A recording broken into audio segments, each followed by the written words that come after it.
السلام علیکم ورحمۃ اللہ وبرکاتہ۔ بسم اللہ الرحمن الرحیم۔ شرح نخبۃ الفکر کے دروس کا یہ سلسلہ چل رہا ہے۔ آج کا جو درس ہے اس میں عزیز کا بقیہ حصہ ہے اور غریب حدیث کی تعریف ہے۔ عزیز کی تعریف اور عزیز کے بارے میں یہ دو بحثیں پیچھے گزر چکی ہیں کہ کیا کسی حدیث کے صحیح ہونے کے لیے اس کا عزیز ہونا شرط ہے، ایسی دوسری یہ چیز کہ کیا امام بخاری رحمۃ اللہ علیہ نے اپنی صحیح میں کسی حدیث کو درج کرنے کے لیے یہ شرط لگائی تھی کہ وہ عزیز ہو۔ یہ دونوں بحثیں عزیز کے تعلق سے پیچھے گزر چکی ہیں۔ اب آج عزیز ہی کے بارے میں کچھ گفتگو اور کر رہے ہیں۔ فرماتے ہیں وَدَّعَا ابن حبان نقیض دعواہ فقال ان روایت اثنین عن اثنین الى ان ينتهي لا توجد اصلا۔ فرماتے ہیں کہ ابن حبان نے دعویٰ کیا ہے نقیضہ دعواہ، ان کے دعوے کے الٹا۔ ان کے دعوے سے مراد ہے قاضی ابو بکر ابن عربی کا جو دعویٰ پیچھے ذکر کیا جا چکا ہے۔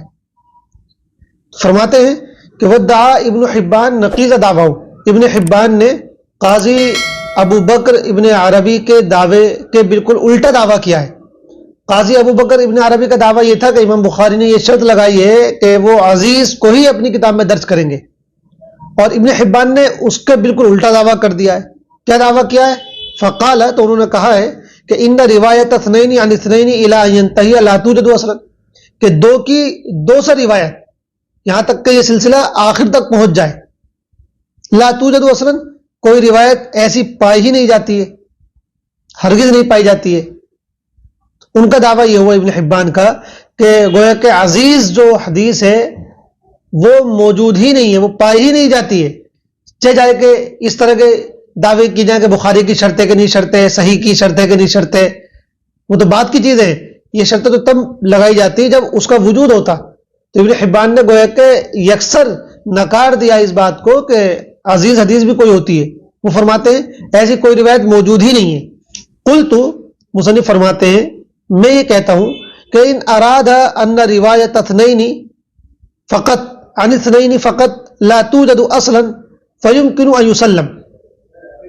فرماتے ہیں کہ ابن حبان کی اس عبارت کے دو مطلب ہو سکتے ہیں۔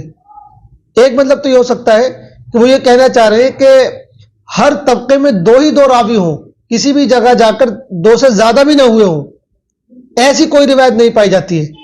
ہر جگہ دو دو دو دو دو، کہیں بھی جا کر دو سے زیادہ نہ ہوئے ہوں، تو ایسی اگر وہ بات کہہ رہے ہیں کہ ایسی کوئی روایت نہیں پائی جاتی ہے تو یہ بات تو قابل تسلیم ہو سکتی ہے، چونکہ اس طرح کی تو شاید کوئی روایت پائی نہیں جاتی ہے جس میں ہر جگہ دو ہی راوی ہوں۔ تو فرماتے ہیں میں یہ کہتا ہوں کہ ان ارادہ، اگر ان کی مراد یہ ہے ان روایت اثنین فقط، کہ صرف دو ہی لوگوں کی روایت، عن اثنین فقط، اور صرف دو ہی لوگوں سے، لا توجد اصلا، نہیں پائی جاتی ہے، فیمکن ان یسلم، تو یہ بات ممکن ہے کہ ان کی اس بات کو تسلیم کر لیا جائے۔ لیکن واما سورۃ العزیز التی حررناها فموجودۃ، لیکن وہ صورت عزیز کی، وہ عزیز کی وہ صورت جو ہم نے تحریر کی ہے تو وہ تو پائی جاتی ہے، وہ تو موجود ہے۔ ہماری تحریر کردہ صورت کیا ہے؟ بی اللہ یرویہ اقل من اثنین عن اقل من اثنین، وہ یہ ہے کہ عزیز وہ حدیث ہے جس کو نہ روایت کیا ہو دو سے کم لوگوں سے، دو سے کم نے، یعنی جس میں کسی بھی جگہ جا کر راویوں کی تعداد دو سے کم نہ ہوئی ہو، زیادہ کتنی ہو گئی ہو اس سے کوئی مطلب نہیں ہے، کسی بھی جگہ جا کر تعداد دو رہ گئی ہو، باقی کہیں اگر دو سے زیادہ ہو جائے تو کوئی مسئلہ نہیں ہے، اس کو عزیز کہیں گے۔ تو فرماتے ہیں کہ ابن حبان کا اگر یہ دعویٰ ہے کہ ہر جگہ دو ہی دو راوی موجود ہوں، ایسی کوئی روایت نہیں پائی جاتی ہے، تو یہ تو تسلیم کی جا سکتی ہے ان کی بات۔ لیکن اگر وہ یہ کہنا چاہ رہے ہیں کہ ایسی بھی کوئی روایت نہیں پائی جاتی ہے جس میں کسی جگہ راویوں کی تعداد دو رہ گئی ہو، چاہے کہیں زیادہ بھی ہو گئی ہو، ایسی بھی کوئی روایت نہیں پائی جاتی ہے، تو کہہ رہے پھر ان کا یہ دعویٰ قابل تسلیم نہیں ہے۔ ایسی تو بہت سی روایتیں موجود ہیں جن میں جو ہے راویوں کی تعداد کسی جگہ دو رہ گئی ہے اور باقی جگہ زیادہ ہو گئی ہے، اور دراصل ہم جس عزیز کی بات کر رہے ہیں وہ یہی والی عزیز ہے۔ اور پھر اس کی مثال دی آگے، فرماتے ہیں وَمِثَالُهُ مَا رَوَاهُ الشَّيْخَانِ مِنْ حَدِيثِ أَنَسٍ وَالْبُخَارِيُّ مِنْ حَدِيثِ أَبِي هُرَيْرَةَ رضی اللہ تعالیٰ عنہ، کہ اس کی مثال یہ ہے وہ حدیث جس کو شیخین نے، امام بخاری اور امام مسلم رحمہم اللہ نے روایت کیا ہے حضرت انس سے, اور پھر اسی حدیث کو والبخاری من حدیث ابی ہریرہ, امام بخاری رحمۃ اللہ علیہ نے صرف حضرت ابو ہریرہ سے بھی روایت کیا ہے. تو گویا کہ صحابہ میں دو راوی ہیں, ایک حضرت انس اور ایک حضرت ابو ہریرہ. ان دونوں حضرات سے یہ حدیث نقل کی گئی ہے ان رسول اللہ صلی اللہ علیہ وسلم قال لا یؤمن احدکم حتی اکون احب الیہ من والدہ وولدہ الحدیث, اس میں آخر میں والناس اجمعین. تو یہ جو حدیث ہے لا یؤمن احدکم, فرماتے ہیں اس حدیث کو امام بخاری اور امام مسلم دونوں نے حضرت ابو ہریرہ اور حضرت انس سے روایت کیا ہے. تو گویا کہ صحابہ میں بھی دو راوی ہو گئے.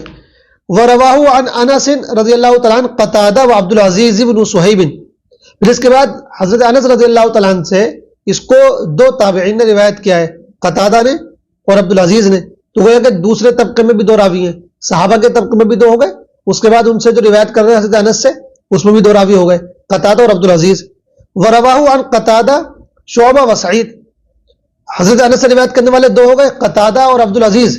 پھر قتادہ سے روایت کرنے والے بھی دو ہیں, شعبہ اور سعید, اور جو عبد العزیز ہیں ان سے بھی روایت کرنے والے دو ہیں. وَرَوَاهُ عَنْ عبد العزیز اسماعیل بن علیہ و عبد الوارث.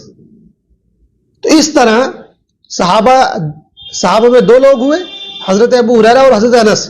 پھر حضرت انس سے دو لوگوں نے روایت کیا, قتادہ نے اور عبد العزیز نے. قتادہ سے بھی پھر دو لوگوں نے روایت کیا, اور عبد العزیز سے بھی پھر دو لوگوں نے روایت کیا. قتادہ سے روایت کرنے والے دو لوگ شعبہ اور سعید ہیں, اور عبد العزیز سے روایت کرنے والے دو لوگ اسماعیل بن علیہ اور عبد الوارث ہیں.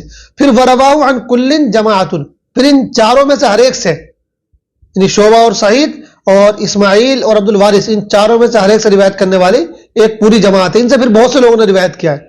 تو گویا کہ یہ مثال ہے عزیز حدیث کی, اس طرح کی بہت سی حدیثیں پائی جاتی ہیں. اب یہی دیکھ لیجئے, صحابہ کے طبقے میں تعداد دو رہ گئی ہے, پھر تابعین میں دو تعداد رہ گئی ہے, اس کے بعد پھر دو تعداد ہے, اور اس کے بعد پھر تعداد چار ہو جاتی ہے, اور پھر تعداد بہت زیادہ بڑھ جاتی ہے. تو چونکہ آگے تعداد بہت زیادہ بڑھ گئی ہے, اس سے کوئی فرق نہیں پڑے گا. یہ دیکھا جائے گا کہ بھئی کم سے کم کسی جگہ تعداد کتنی رہ گئی ہے, تو کم سے کم دو تعداد رہ گئی ہے, تو اسی کو عزیز کہتے ہیں. اس کے بعد غریب حدیث کی تعریف ہے, فرماتے ہیں والرابع الغریب وهو ما يتفرد بروايته شخص واحد في أي موضع وقع التفرد به من السند على ما سيقسم إليه. الغریب المطلق والغریب النسبی, وكلها أي الأقسام الأربعة المذكورة سوى الأول وهو المتواتر آحاد. ويقال لكل واحد منها خبر واحد, وخبر الواحد في اللغة ما يرويه شخص واحد وفي الاصطلاح ما لم يجمع شروط التواتر. کہتے چوتھی قسم غریب, اور غریب کی تعریف یہ کہ وہ ہوا ما يتفرد بروایته شخص واحد, ما يتفرد بروایته جس کو روایت کرنے میں منفرد ہو, شخص واحد کوئی ایک شخص. تو غریب حدیث وہ ہے ما يتفرد بروایته شخص واحد جس کو روایت کرنے میں کوئی شخص منفرد ہو. فی ای موضع وقع تفرد به من السند, فی ای موضع کسی بھی جگہ میں, وقع تفرد به من السند سند کے اندر, من السند سند کے اندر. تو فی ای موضع من السند گویا کہ سند کے اندر کسی بھی جگہ میں وقع تفرد به اس کے ذریعے سے تفرد واقع ہوا ہو. یعنی اس سے بحث نہیں کہ تفرد کہاں پر ہوا ہے, کسی بھی جگہ تفرد ہوا ہو, بس اگر کسی بھی جگہ تفرد پایا جائے گا تو اس کو غریب کہا جائے گا. تو غریب وہ حدیث ہے جس کو روایت کرنے میں کوئی شخص منفرد ہو, چاہے سند کے اندر کسی بھی جگہ میں تفرد واقع ہوا ہو, علی ما سیقسم الیہ, اس کے اعتبار سے جیسا کہ ابھی اس کی تقسیم کی جائے گی, یعنی آگے تقسیم کی جائے گی کہ کس جگہ میں تفرد واقع ہوگا تو اس کا کیا نام ہوگا.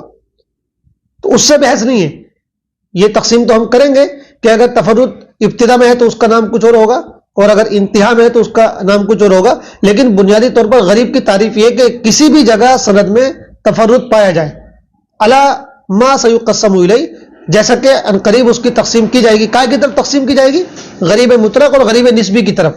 تو وہاں جا کے ہم بتائیں گے کہ تفرد اگر ابتدا میں ہوا ہو تو اس کا کیا نام ہے, اور انتہا میں ہوا ہو تو اس کا کیا نام ہے. تو گویا کہ اس طرح دو قسمیں ہیں اس اعتبار سے, غریب مطلق اور غریب نسبی. لیکن بنیادی طور پر غریب کی تعریف یہی ہے کہ جس جگہ بھی تفرد پایا جائے اس کو غریب کہا جائے گا. تو غریب کی تعریف کا خلاصہ یہ ہے کہ اگر سند میں کسی ایک جگہ بھی راوی ایک رہ جائے تو وہ حدیث غریب کہلاتی ہے. اب یہ چاروں قسمیں ہو گئی, متواتر, مشہور, عزیز اور غریب, چاروں کی تعریف ہو گئی. تو فرماتے ہیں کہ وَكُلُّهَا, اور یہ سب کی سب یعنی الاقسام الاربعۃ المذکورہ یعنی مذکورہ چاروں قسمیں، یہ سب کی سب جو چاروں قسمیں ذکر کی گئی ہیں، سوى الاول وہ المتواتر، پہلے والی کے علاوہ یعنی متواتر کے علاوہ، تو کہہ رہے ہیں یہ سب کی سب قسمیں سوائے متواتر کے پہلی والی کے آحاد آحاد کہلاتی ہیں. مطلب کہ یہ جو چار قسمیں ہم نے بیان کی، متواتر، مشہور، عزیز، غریب، ان میں پہلے والی کو چھوڑ کر یعنی متواتر کو چھوڑ کر باقی جو تین بچی ان سب کو آحاد کہا جاتا ہے. گویا کہ مشہور، عزیز اور غریب ان تینوں کا مجموعی جو نام ہے وہ آحاد ہے، یعنی خبر آحاد. اور یہ خبر آحاد کا مطلب کیا ہے آگے بتانے کا، یقال لکل واحد منها خبر واحد، اور ان میں سے ہر ایک کو خبر واحد کہا جاتا ہے.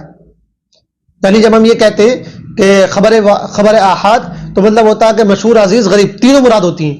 جب خبر واحد کہتے ہیں تو مشہور یا عزیز یا غریب ان میں سے کوئی ایک مراد ہوتی ہے.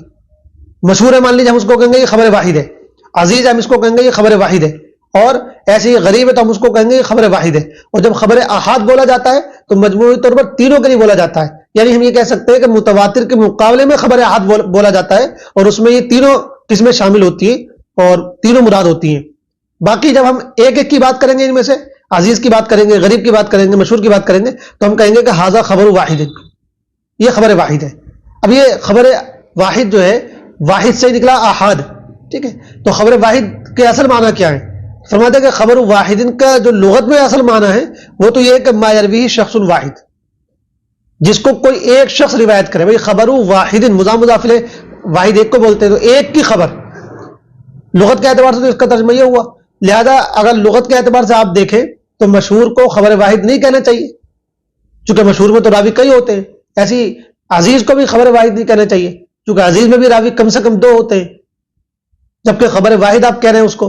اور خبر واحد کا مطلب وہ ایک کی روایت، حالانکہ یہاں ایک تو نہیں ہے. تو یہ لغت کے اعتبار سے ہم نہیں بولتے خبر واحد، بلکہ ہم اصطلاح کے اعتبار سے بولتے ہیں. اور اصطلاح میں خبر واحد کا مطلب ہوتا ہے ما لم یجمع شروط التواتر، وہ حدیث جس میں تواتر کی شرطیں جمع نہ ہو، جو تواتر کی شرطوں کو جامع نہ ہو، یعنی جس میں تواتر کی شرطیں نہ پائی جائیں، اس کو ہم خبر واحد کہتے ہیں. اس سے بحث نہیں کہ اس میں راوی ایک ہے کہ دو ہے کہ تین ہے کہ چار ہے.